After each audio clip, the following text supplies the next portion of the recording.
اور اللہ پاک پروردگار عالم اس کلام الہی کے بارے میں فرمایا کہ اِنَّا نَحْنُ نَزَّلْنَاهُ وَإِنَّا لَهُ لَحَافِظُونَ، کہ میں نے اس قرآن کو نازل بھی فرمایا اور پھر اس قرآن کی حفاظت بھی میرے ذمہ ہے، اس قرآن کی حفاظت میرے ذمہ ہے۔ یہ کتنی بڑی اللہ کی نعمت ہے۔ اب فرمایا کہ ان کی درجات کتنی بڑی ہے کہ یہ اپنے گھر والوں میں سے جن کے اوپر جہنم واجب ہو چکی ہیں، ایسے 10 افراد کو جنت کی طرف لے کر جائیں گے سفارش کرتے ہوئے۔ Thanks for watching. Don't forget to like, comment, share and subscribe to Maulana Habibullah Rouhani Official. الحمدللہ وکفا وسلام علی عبادہ الذین اصطفیٰ، اما بعد فاعوذ باللہ من الشیطان الرجیم، بسم اللہ الرحمن الرحیم۔ وَإِن كُنتُمْ فِي رَيْبٍ مِّمَّا نَزَّلْنَا عَلَىٰ عَبْدِنَا فَأْتُوا بِسُورَةٍ مِّن مِّثْلِهِ وَادْعُوا شُهَدَاءَكُم مِّن دُونِ اللَّهِ إِن كُنتُمْ صَادِقِينَ۔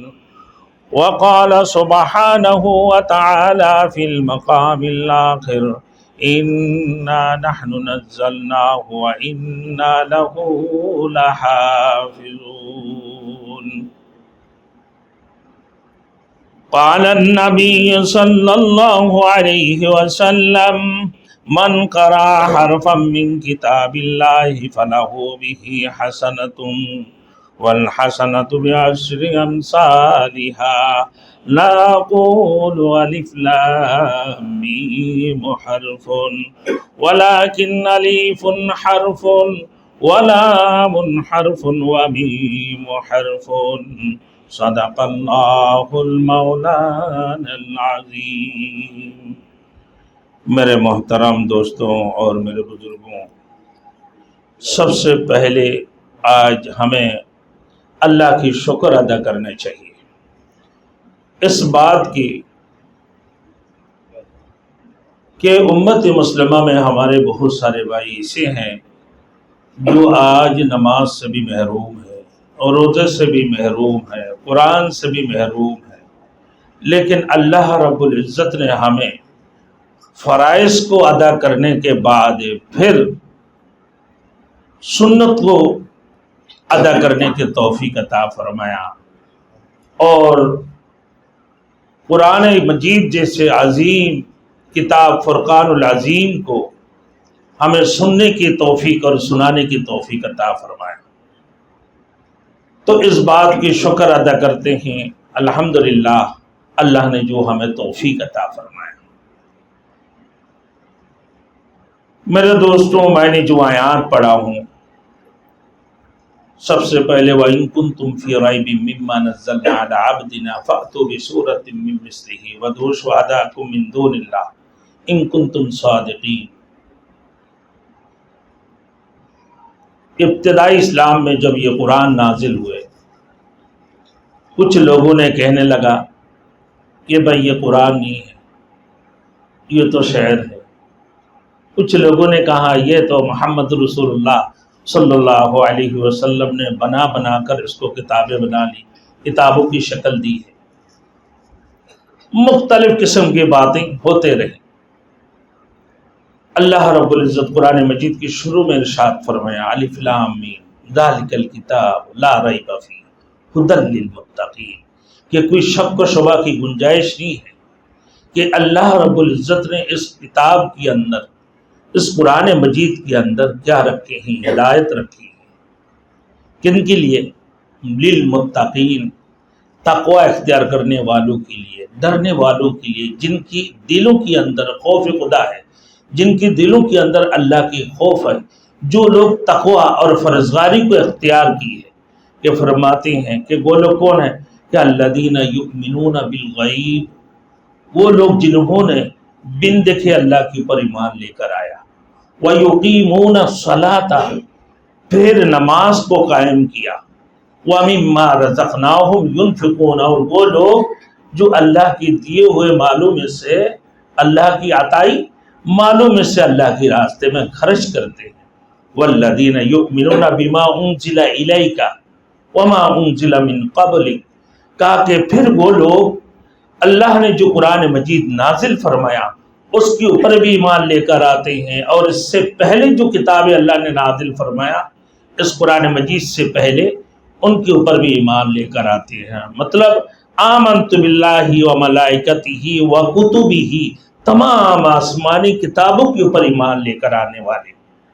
پھر آخر میں جا کے کہ اللہ پاک پروردگار عالم فرمائے کہ اللہ کی دین یعنی قیامت کے دن کے اوپر، یوم الآخرت کے اوپر یہ یقین کرنے والوں میں سے یہ لوگ ہیں تقوی اختیار کرنے والے فرزگار۔ اب میرے دوستوں بات یہ ہے کلام الہی اللہ کی قرآن کتنی بڑی عظمت ہے۔ سب سے پہلے نمبر پورے امت مسلمہ کے لیے اللہ نے دو انعامات عطا فرمایا۔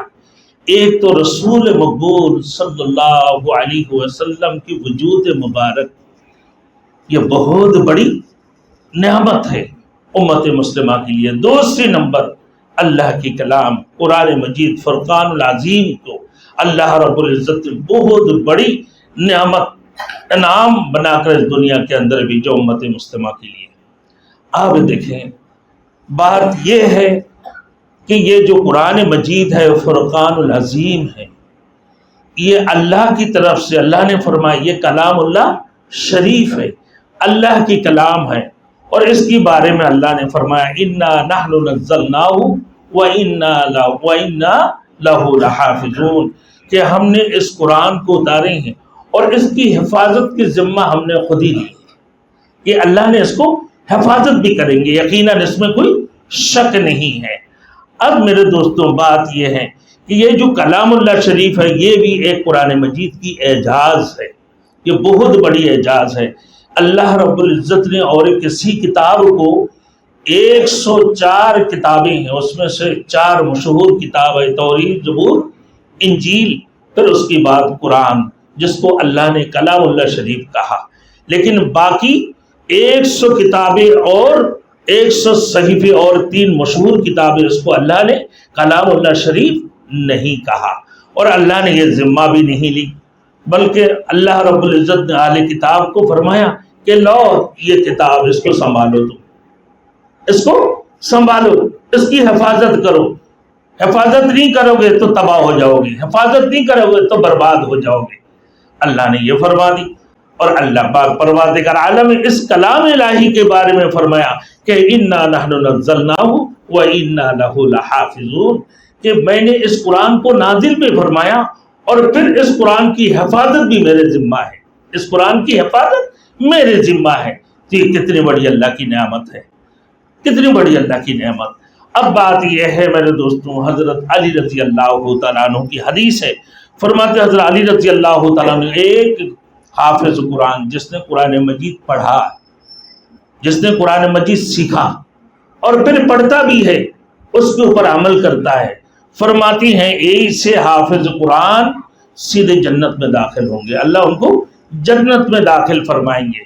پھر فرمایا ایسے حافظ قرآن جو ہمیشہ پڑھتے بھی ہے، قرآن کو پڑھا ہے اور ہمیشہ پڑھتے بھی ہے۔ میں دیکھیں آج تراویح میں سنایا، اللہ کی قرآن کو سنائے ہیں، ماشاءاللہ یہ پڑھنے والے بھی ہیں اور پڑھانے والے بھی ہیں، اس میں شامل ہو گئے، اللہ کی قرآن کو سنایا بھی ماشاءاللہ۔ اب فرمایا کہ ان کی درجات کتنی بڑی ہے کہ یہ اپنے گھر والوں میں سے جن کے اوپر جہنم واجب ہو چکی ہیں، ایسے 10 افراد کو جنت کی طرف لے کر جائیں گے، سفارش کرتے ہوئے 10 افراد کو جنت میں لے کر جائیں گے۔